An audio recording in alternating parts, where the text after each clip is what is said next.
ปัญหาเรียนอย่างไรให้สนุกทำไมเรียนคณิตศาสตร์ถึงปวดหัวนะ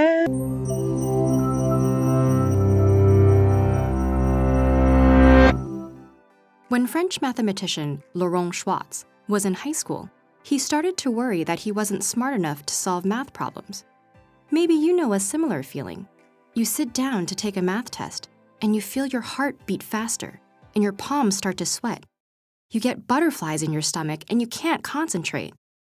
This phenomenon is called math anxiety, and if it happens to you, you're not alone. Researchers think about 20% of the population suffers from it. Some psychologists even consider it a diagnosable condition. But having mathematical anxiety doesn't necessarily mean you're bad at math. Not even close. Laurent Schwartz went on to win the Fields Medal, the highest award in mathematics. People might think that they're anxious about math because they're bad at it, but it's often the other way around. They're doing poorly in math because they're anxious about it. Some psychologists think that's because math anxiety decreases a cognitive resource called working memory. That's the short-term memory system that helps you organize the information you need to complete a task. Worrying about being able to solve math problems or not doing well on a test eats up working memory, leaving less of it available to tackle the math itself. People can suddenly struggle with even basic math skills like arithmetic that they've otherwise mastered.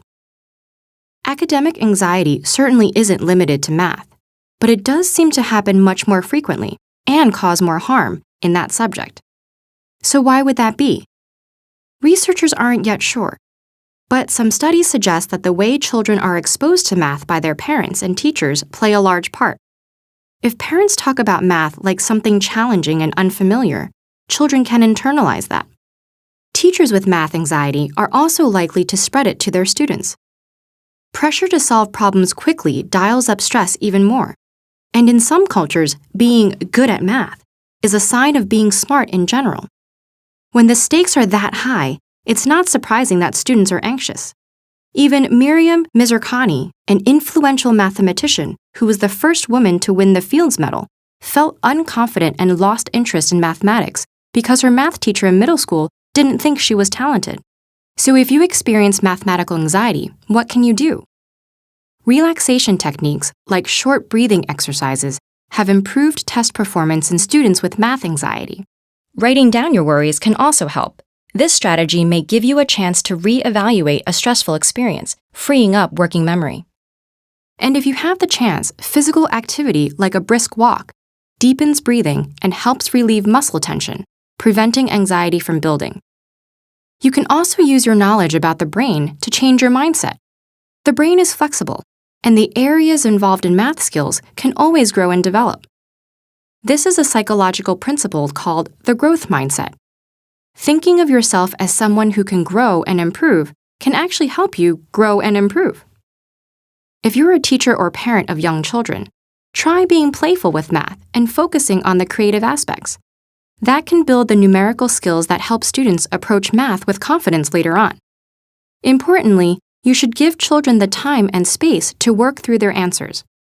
And if you're an administrator, make sure your teachers have the positive attitudes and mathematical confidence necessary to inspire confidence in all of their students. Also, don't let anyone spread the myth that boys are innately better than girls at math. That is completely false.